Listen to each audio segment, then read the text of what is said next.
Bem-vindos a mais um seminário do PET Fonoaudiologia. O tema do seminário de hoje é o impacto da prematuridade no desenvolvimento da linguagem e será apresentado por mim, Carlos Antonelli, e pela amável Beatriz Leal, sob a orientação da fonoaudióloga mestra Ana Tereza Teodora.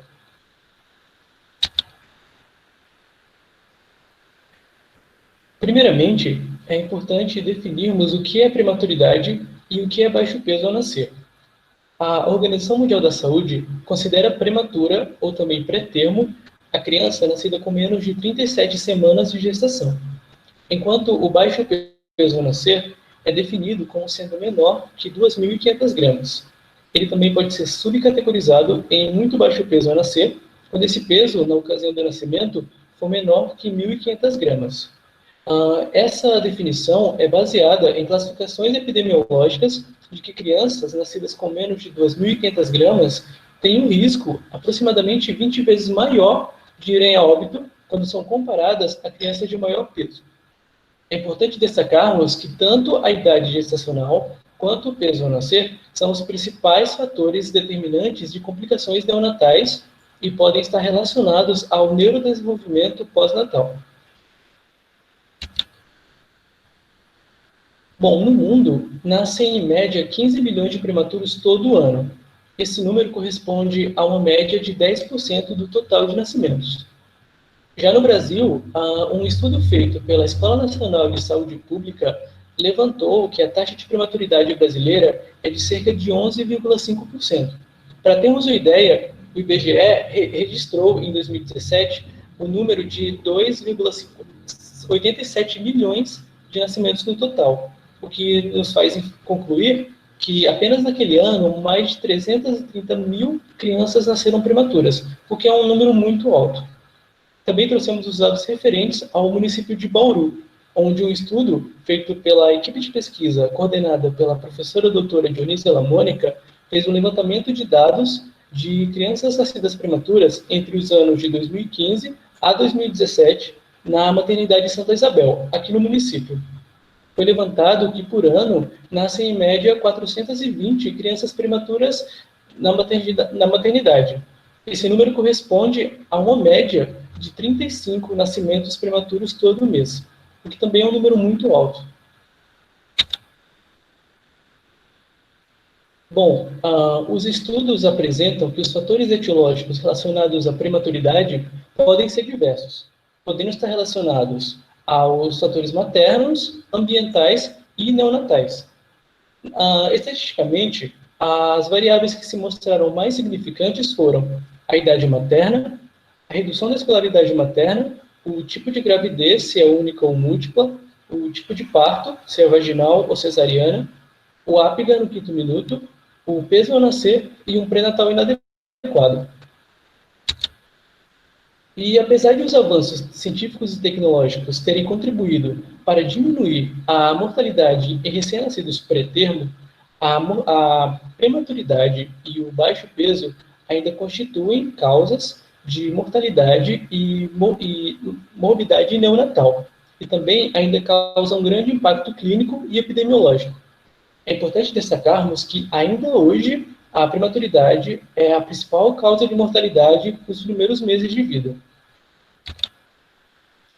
Além disso, no mundo todo, uma criança prematura internada tem um custo muito alto, porque eles são pacientes frágeis que dependem de equipamentos e medicamentos caros para poderem sobreviver, além de precisarem ser submetidos a exames e procedimentos de alta especificidade.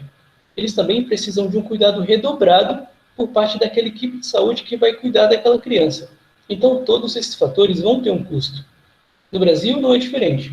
Uma criança que precisa desse tipo de assistência, ela vai gerar um impacto significante nos cofres da saúde. Vai afetar tanto o sistema público quanto o sistema de saúde suplementar, que são os convênios. Segundo o Ministério da Saúde, a probabilidade de morbidades neurológicas, alteração de desenvolvimento e dificuldade de aprendizagem são de 2 a 3 vezes maiores em crianças nascidas prematuras extremas, ou seja, com a idade gestacional menor que 28 semanas e crianças nascidas de baixo peso. Assim, quanto menor o peso gestacional, a idade gestacional, perdão, e o peso ao nascer, maiores vão ser os riscos de alterações no desenvolvimento infantil.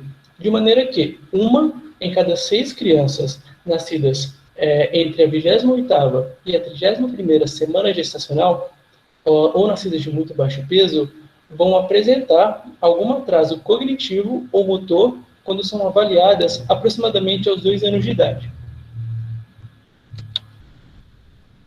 Mas por que isso ocorre? Bom, cada fase do desenvolvimento e crescimento cerebral tem seu tempo, e elas não ocorrem de maneira individual, elas vão acompanhando a evolução da gestação. Quando ocorre um nascimento prematuro, se interrompe essa evolução normal desses eventos. E a criança nascida prematuramente, ela vai ser considerada de risco em relação ao seu neurodesenvolvimento. E isso ocorre devido à vulnerabilidade do cérebro na ocasião do nascimento, e pode levar como consequência anormalidades anatômicas, que são mais frequentes em crianças nascidas prematuras do que em crianças nascidas a termo.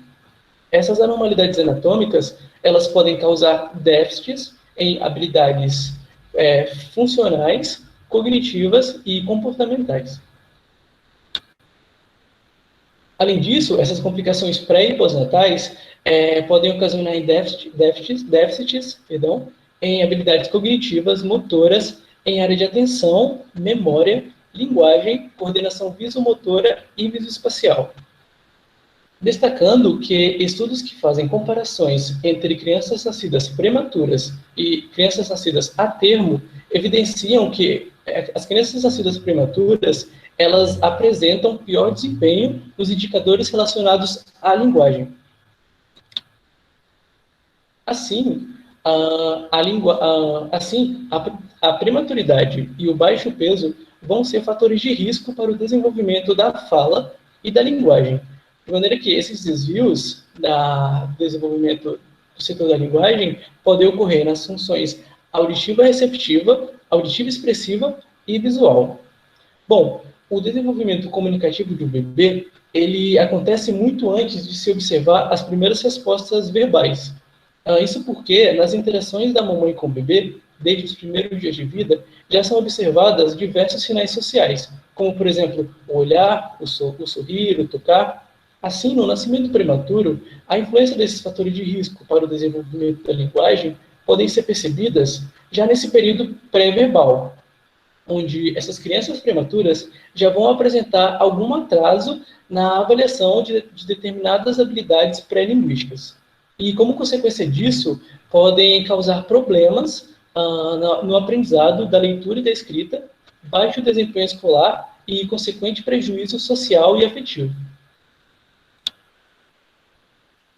Esses comprometimentos, eles vão estar presentes ao longo da vida daquelas crianças e podem persistir até a adolescência. As crianças nascidas prematuras ou com baixo peso podem apresentar atraso na idade escolar e durante todo o processo de aprendizagem. Agora, a Amable dará continuidade ao tema. Obrigada, Carlos. Todo mundo me ouvindo?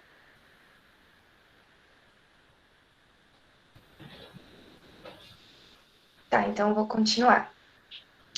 Bom, eu vou falar um pouco mais a fundo sobre essas alterações do desenvolvimento infantil de crianças prematuras, retomando algumas coisas que o Carlos falou, e também falar um pouco mais a respeito da intervenção precoce nessas crianças. Então, é importante a gente entender que os riscos de desvios no desenvolvimento dessas crianças são consistentes não somente por elas serem mais sensíveis a alterações do desenvolvimento, ou seja, não apenas por causa desses fatores biológicos que o Carlos explanou muito bem para a gente, mas também pelos riscos ambientais, como, por exemplo, o isolamento da mãe, o tempo prolongado na incubadora, o efeito de medicamentos, ventilação mecânica e estresse devido a esse longo tempo de manipulação. Pode passar.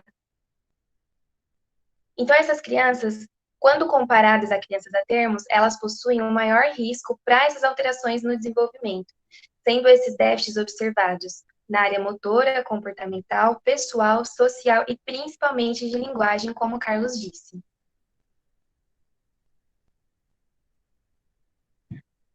E, além disso, a gente vê anormalidades neurológicas transitórias em 40 a 80% dos casos, desaparecendo no segundo ano de vida, mas também a presença de sequelas neurosensoriais, como deficiência visual e auditiva, que a gente vai falar um pouco mais à frente, e paralisia cerebral, detectadas em 4 a 20% dos prematuros de extremo baixo peso.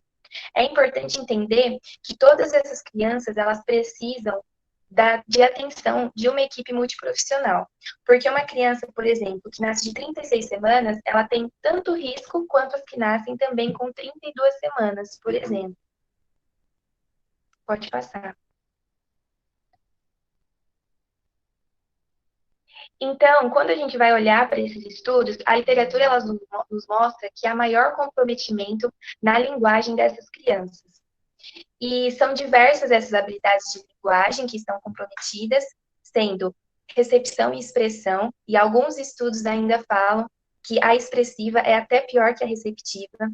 Há diferenças em muitos aspectos do desenvolvimento fonético e fonológico, a extensão do vocabulário, a complexidade da linguagem. Então, quanto mais precocemente essas crianças nascem, maior o comprometimento no vocabulário e no uso de palavras descontextualizadas, o processo fonológico e a memória de curto prazo.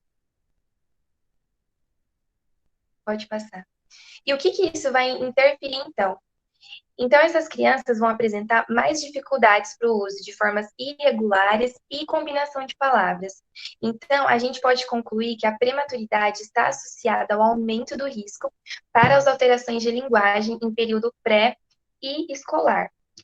É importante a gente destacar sempre e que vocês entendam bem que esses estudos são feitos tanto com prematuros como crianças nascidas a termo. E essas crianças nascidas prematuramente, elas têm um risco maior quando comparadas, ou seja, essas dificuldades são muito mais acentuadas. Pode passar.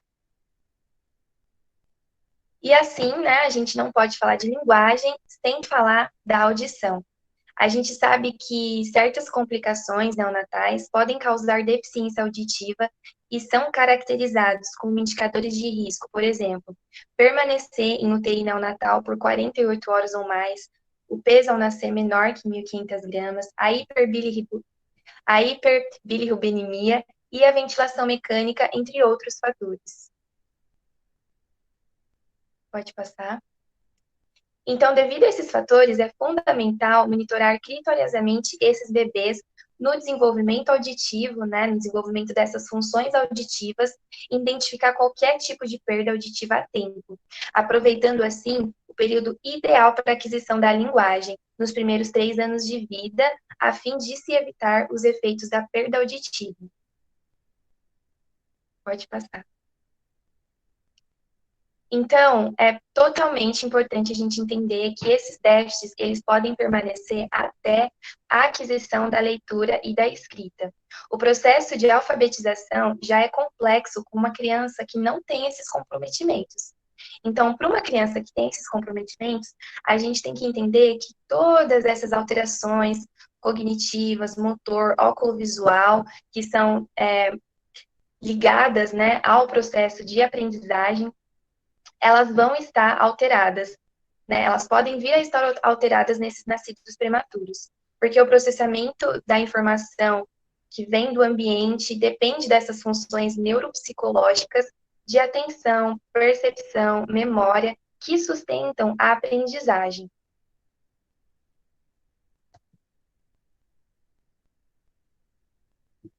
Então, o que a gente entende? Que a prematuridade é, sim, um fator considerado de risco para o desenvolvimento dessas habilidades perceptomotoras. E a alfabetização envolve habilidades cognitivas, linguísticas e motoras, que vão exigir o uso dessas habilidades para a decodificação das palavras e ação adequada no ato da escrita. Então, nos estudos, né, comparados com crianças escolares nascidas a termo, há o prejuízo no desempenho em tarefas de leitura, escrita e aritmética, afetando assim o aprendizado, né, dessa criança prematura na sala de aula, suas conquistas, motivações e autoestima. Então, a gente vê que as alterações no desenvolvimento cognitivo, considerando deficiências leves e mau desempenho escolar, foram encontradas com frequência elevada nesses escolares nascidos prematuros, além de sintomas de TDAH, também foram bastante comuns, e dificuldades de aprendizagem, teve também uma frequência elevada nesses recém-nascidos pré-termo. Além dos transtornos de habilidades escolares, como já disse, nas diversas facetas, leitura, escrita e matemática.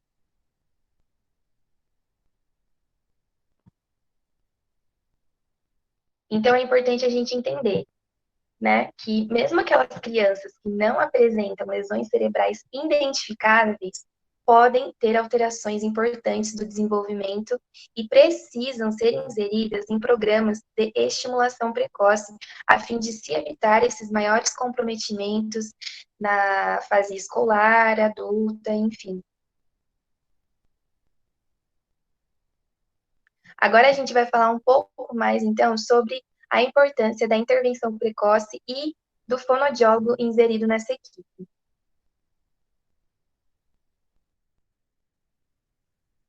Bom, primeiro é importante a gente falar sobre a interação dos pais e da criança, o quanto eles são fundamentais nessa intervenção precoce, porque os processos maturacionais e a interação, né, da criança com o ambiente vai sofrer grande influência nas condições orgânicas, psicológicas e sociais. E os profissionais de saúde, é muito importante que os pediatras e os fonoaudiólogos estejam atentos a todos esses aspectos ao observar o desenvolvimento dos prematuros, para que, se necessário, eles encaminhem e façam intervenções precoces o quanto antes. Pode passar. E é de extrema importância, né, que os profissionais de saúde estejam atentos a questões, por exemplo, socioeconômicas, né, o ambiente social da criança, pois a literatura traz que as crianças nascidas prematuramente e com famílias em situações mais vulneráveis, como baixa renda e escolaridade, pouca, né, baixa interação do adulto com a criança, desestruturação familiar, podem estar mais propensas a alterações no desenvolvimento. E adiante dessa questão, que é muito importante que os serviços de saúde desenvolvam ações para acompanhar essas crianças no que se refere ao desenvolvimento da linguagem.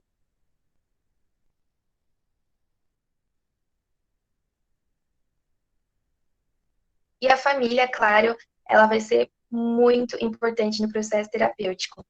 Então, os estudos mostram que os pais mais comunicativos possuem filhos com menor risco de atraso no domínio da linguagem, sugerindo que essa dia de mãe e filho representa um importante papel no desenvolvimento adequado dessa criança.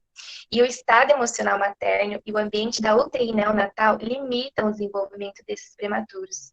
Então, o preparo da equipe é importante, de maneira que ela venha, né, ajudar ser um facilitador nesse vínculo da mãe do bebê, incentivando a comunicação, a participação no cuidado e a amamentação. A gente viu que tem bastante pessoas, né, da área de psicologia inscritas no seminário, então é importante a gente falar sobre o estado mental dessa mãe, que vai influenciar muito. Então é importante que essa equipe profissional mostre estratégias, como, por exemplo, a gente tem o método canguru, que haja o acesso livre à UTI neonatal, para a mãe poder ir a qualquer horário, e isso não é realidade no Brasil, e a participação da família na rotina dos cuidados diários do bebê no hospital, por exemplo.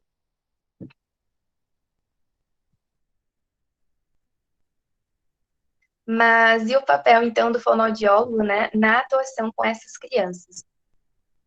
Então, o fonoaudiólogo, ele pode auxiliar muito nesse processo da amamentação.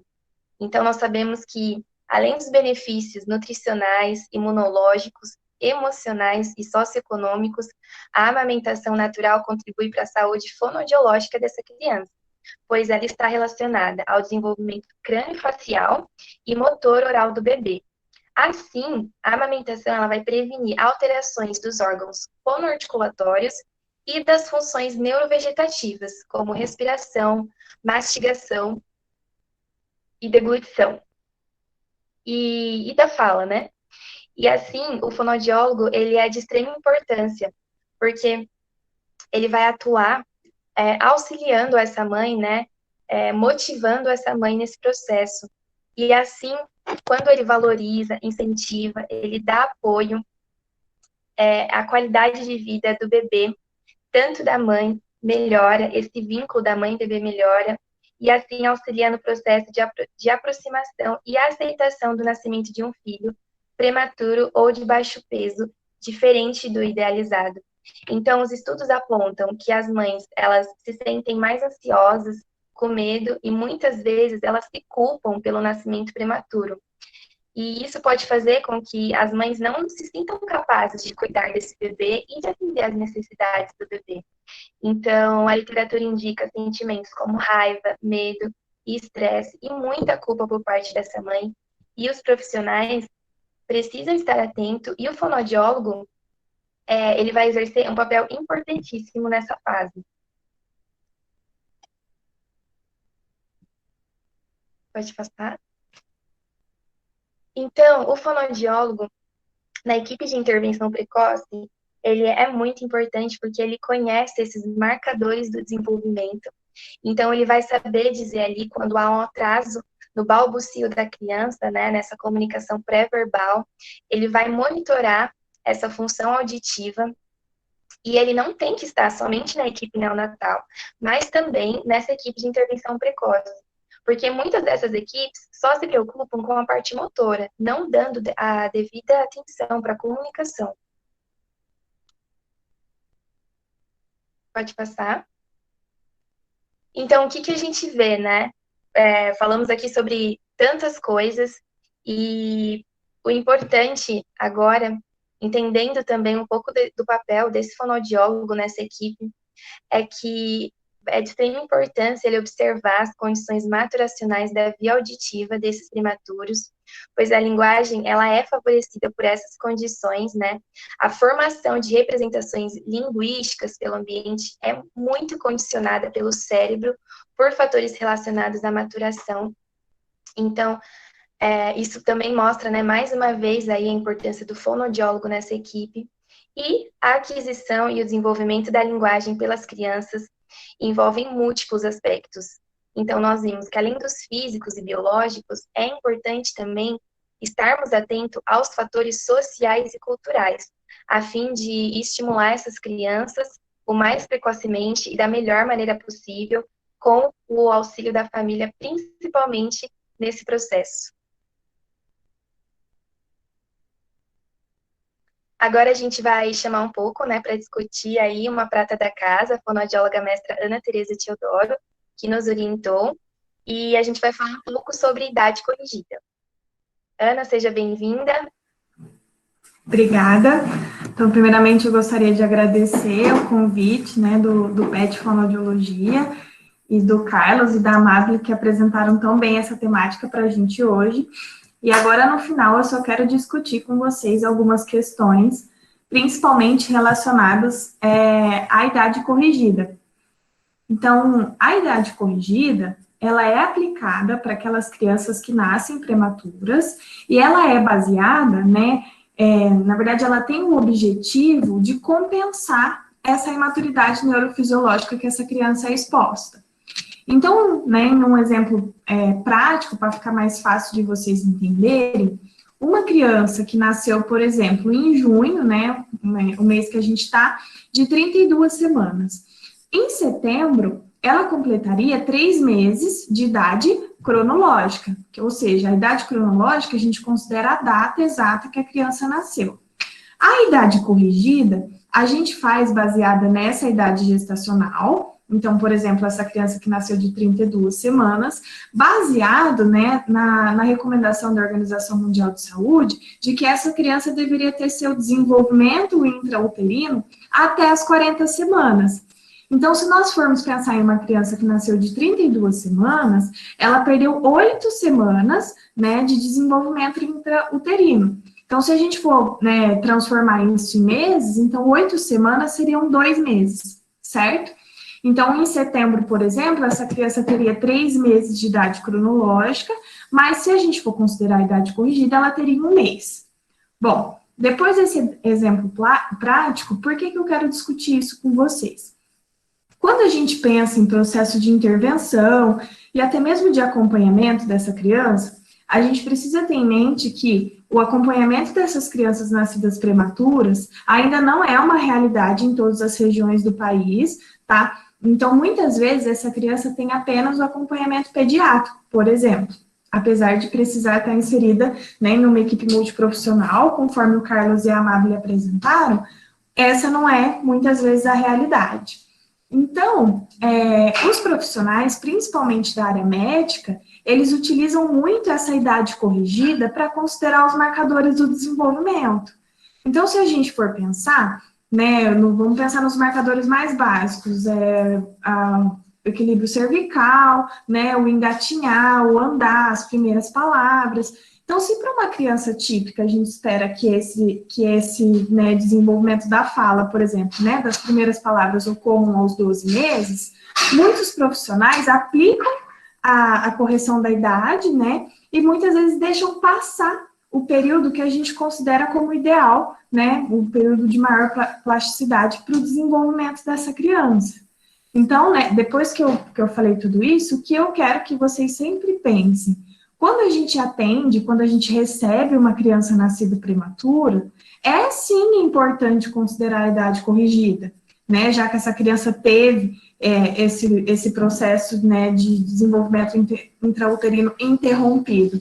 Mas, além disso, a gente tem que ter um olhar crítico e considerar também a idade cronológica, para a gente não deixar, né, que essa criança fique fora de processos de intervenção e, consequentemente, a gente, né, perder essa fase tão importante que é os primeiros meses de vida, principalmente pensando nessas crianças que têm essa imaturidade cerebral, certo? Então, como a Amável trouxe muito bem, o fonoaudiólogo, ele tem e deve, né, estar inserido em uma equipe multiprofissional, né, para atendimento dessas crianças nascidas prematuras, e a gente precisa que o fonoaudiólogo tenha esse olhar, né, um olhar mais global, considerando, né, as particularidades de cada criança, e não só fazendo a análise do tipo, ele tem 12 meses de idade cronológica e ainda não está balbuciando, mas eu corrigi a idade, e a idade corrigida está dando 8 meses, então pode ser que ele ainda esteja começando a se desenvolver, tá? Então, bastante cuidado com esse olhar, porque a gente pode deixar passar essas fases bastante importantes para o desenvolvimento. E o Carlos também apresentou, né, sobre a questão do desenvolvimento, né, pré-verbal, ou seja, do desenvolvimento antes dessa criança começar a emitir sons. Isso também é uma coisa que muitas vezes passa, né, nas equipes de intervenção. Então, a gente tem que ter a consciência de que muito antes da criança emitir resposta verbal, ela apresenta uma série de outros comportamentos que vão ser importantes para o desenvolvimento da linguagem, né? Então, quando o fonoaudiólogo está inserido em uma equipe de intervenção precoce no atendimento dessas crianças, ele pode, né, e deve estar atento a esses sinais, né? Não deixar considerar apenas o padrão de fala das primeiras palavras para considerar se essa criança está atrasada ou não. Então, por exemplo, a gente pode ter uma criança com 3 meses, né, de idade cronológica ou idade corrigida, vamos, né, só anular essa questão agora, só para a gente fazer o raciocínio. E que essa criança ainda não está apresentando contato ocular, não está tendo interesse, né, no ambiente ao redor. Então, tudo isso, né, não tem interesse, né, não direciona o olhar para a face do outro, não apresenta reação a estímulos auditivos, né. Então, tudo isso são questões que a gente deve, né, e pode analisar nessas crianças e, consequentemente, a gente consegue, né, estruturar um programa de estimulação. Porque, como a Amável falou, as alterações motoras, né, por ser mais, apesar de não ser mais prevalente, elas são mais evidentes.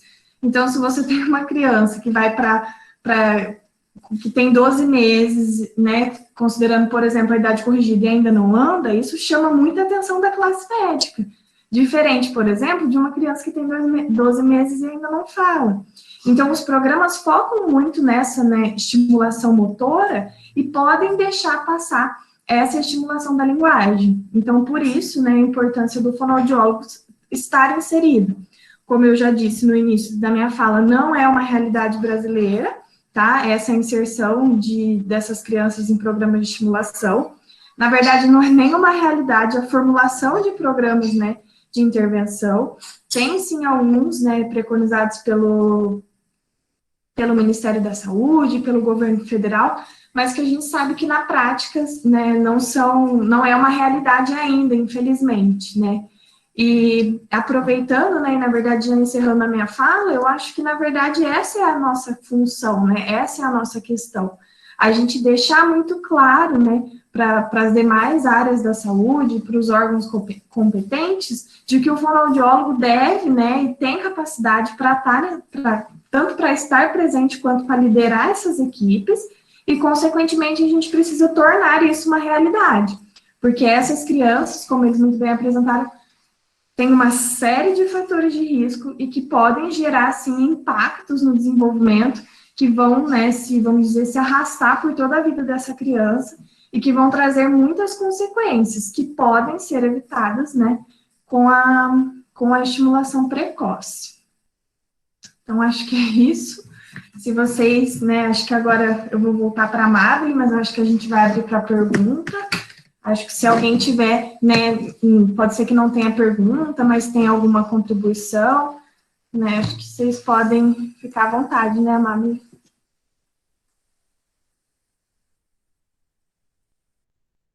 Isso, podem colocar as perguntas ali no chat, que a gente vai olhando se tiver.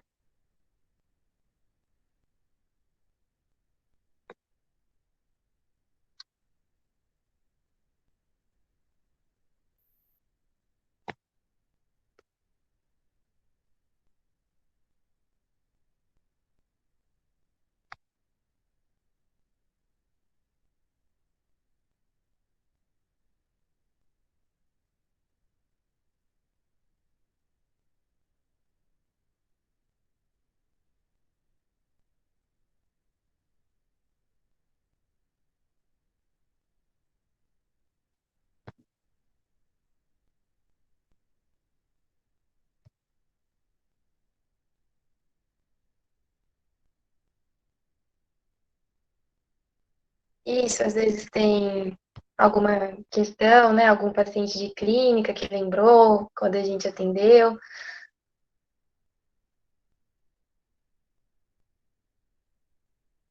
Pessoal que vai começar aí ter a clínica da Rage, nós do quarto ano que vamos ter a clínica da Dione.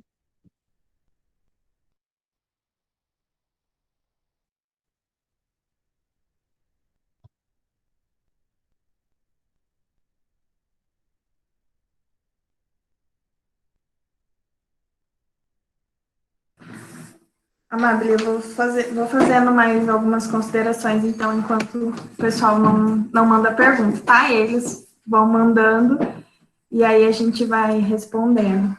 Então, eu também gostaria de chamar a atenção de vocês, né, do que o Carlos apresentou, né, em relação à prevalência da prematuridade. Então, isso também é uma questão muito discutida, né, na literatura, principalmente quando a gente trata trata da realidade hoje, do planejamento dessas gestações, da maneira com que a família se prepara para receber essa criança. Então, por exemplo,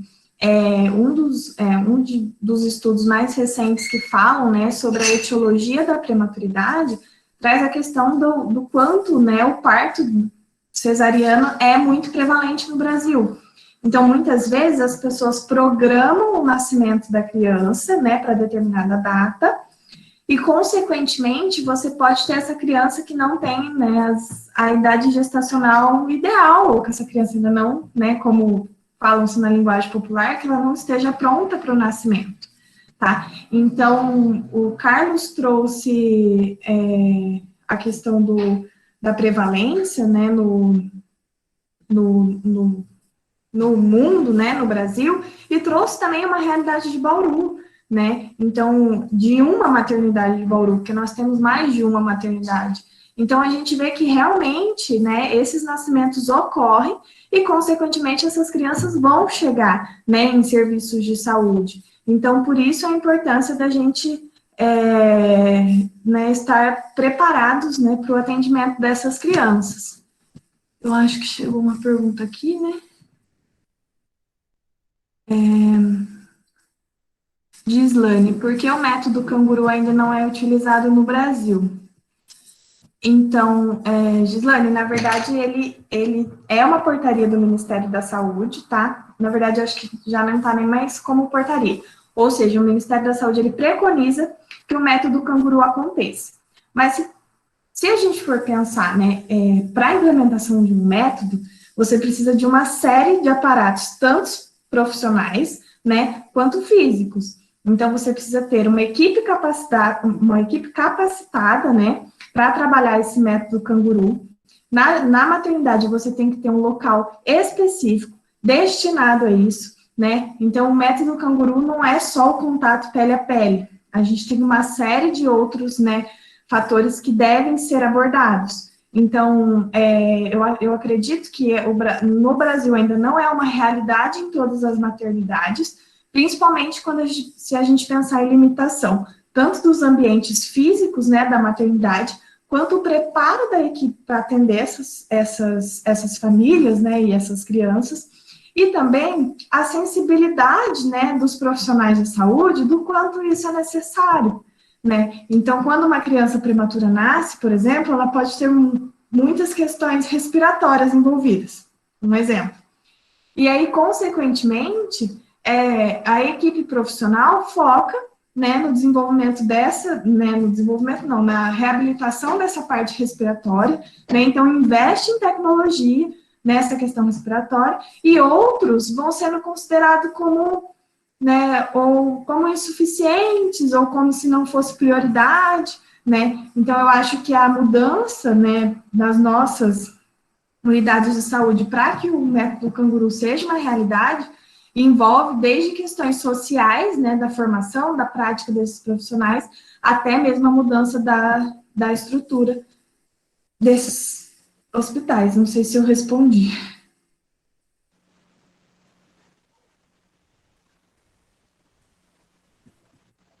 Tá, então, peraí. Deixa eu só aproximar aqui. Eu tenho mais uma pergunta aqui da Joana. A condição mais provável de acontecer na linguagem é o atraso por conta da prematuridade ou tem mais alguma que ocorre com frequência?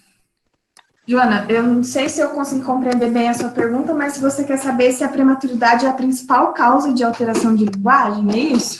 Só confirma para mim, para eu seguir uma linha de raciocínio.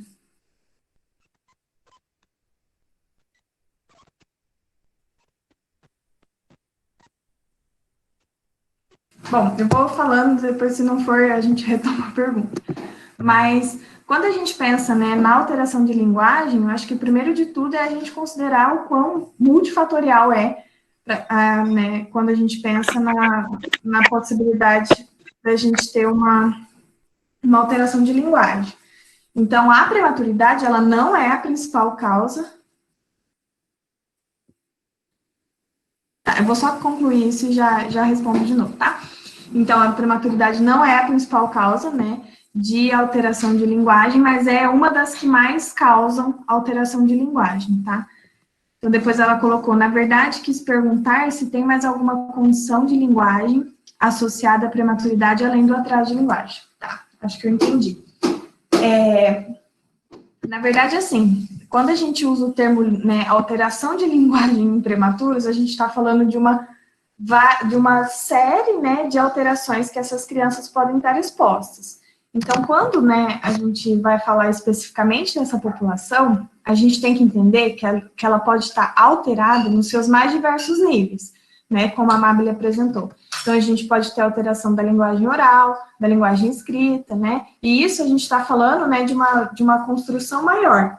Quando a gente vai, né, desmembrar isso, essas crianças têm muita alteração de processos que são requisitos tanto para a aquisição da linguagem oral quanto para a linguagem escrita.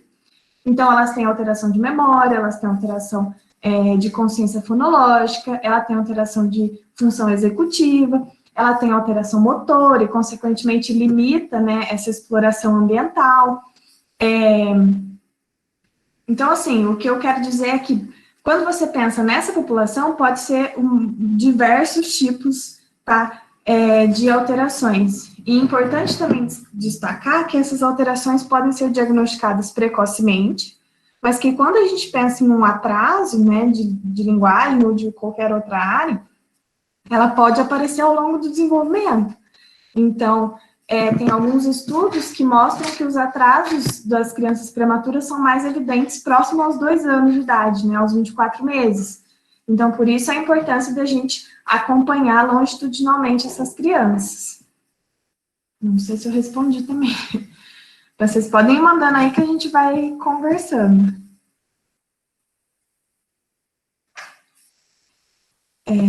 Quando podemos considerar que o bebê prematuro... É o Gabriel. Quando podemos considerar que o bebê prematuro se equiparou com o bebê nascido a termo? Até quando é utilizada a idade corrigida? Bom, a idade corrigida, né, ela é preconizada para ser utilizada até os 24 meses, tá? Até os 2 anos de idade. E essa indicação, né, até os 2 meses de idade foi fruto de uma série de estudos que avaliaram que até os 24 meses, né, ou seja, até os 2 anos de idade, a criança prematura consegue, né, entre aspas, alcançar, ou seja, superar toda essa imaturidade neurofisiológica e atingir os marcos normativos de uma criança nascida a termo, tá? Então, mas isso é o que é preconizado, né, na literatura, até os 24 meses.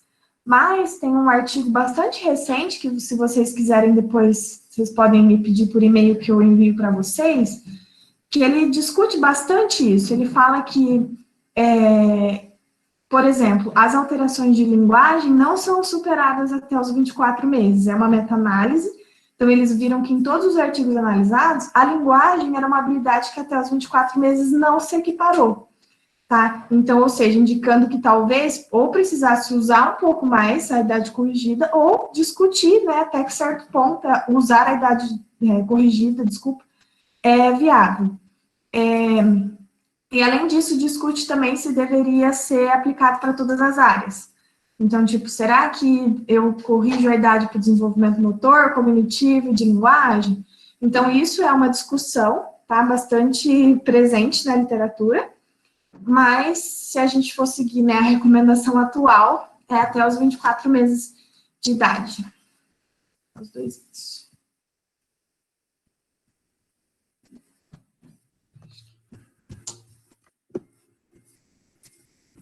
Muito obrigada, Ana. Se alguém tem mais alguma pergunta, fale agora, o Cálice para sempre.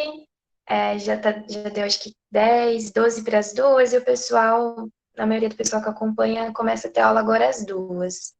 Se não, a gente vai apresentar as nossas referências bibliográficas e finalizamos assim o seminário.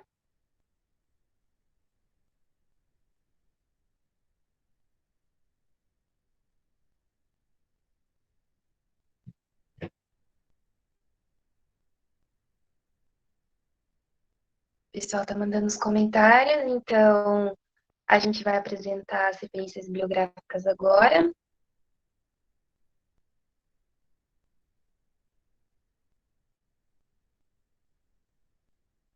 Essas são as nossas referências bibliográficas.